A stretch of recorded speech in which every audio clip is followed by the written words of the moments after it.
Setelah kita membahas tentang filsafat abad skolastik awal, yaitu ada abad 8 sampai 14 Masehi, kita melanjutkan pada skolastik puncak, yaitu abad ke-12 dan ke-13. Sebagaimana kita tahu, perkembangan filsafat dari zaman ke zaman, mulai dari zaman kuno, zaman pertengahan, dan zaman modern. Zaman kuno mulai dari abad 5 sebelum Masehi sampai 5 Masehi, skolastik 5 Masehi sampai 15 Masehi, lantas filsafat modern abad 15-17 Masehi sampai sekarang. Abad pertengahan ada zaman patristik mulai dari abad 5 Masehi sampai 7 Masehi. Lantas skolastik 8 sampai 15 atau 17 Masehi, di mana pada abad skolastik ini terbagi atas skolastik awal, lantas skolastik puncak, dan skolastik lanjut. Kita sekarang membahas tentang skolastik puncak pada abad 12 dan 13. Di mana pada saat ini filsafat Aristoteles, yaitu materialisme, memberi warna dominan dalam alam pemikiran abad pertengahan. Kalau pada sebelumnya filsafat Plato yang mendominasi, yaitu pada abad filsafat abad pertengahan, zaman patristik. Nah, di sini pada abad skolastik puncak, ketika filsafat Aristoteles mendominasi, Aristoteles diakui sebagai sang filsuf. Dan gaya pemikiran Yunani semakin diterima,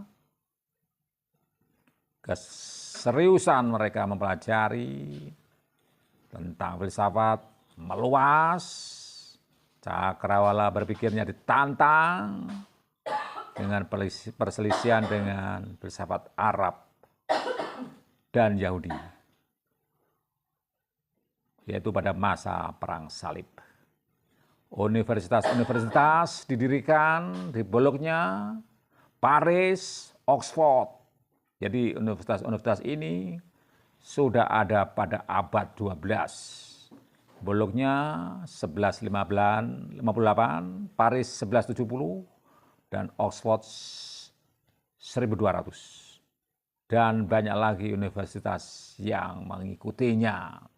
Dan perkembangan sekarang tidak terlepas dari adanya filsafat skolastik puncak ini, terutama di dalam dunia akademis, di mana filsafat Aristoteles betul-betul sudah menyelir rupa menjadi berbagai macam disiplin ilmu dan filsafat.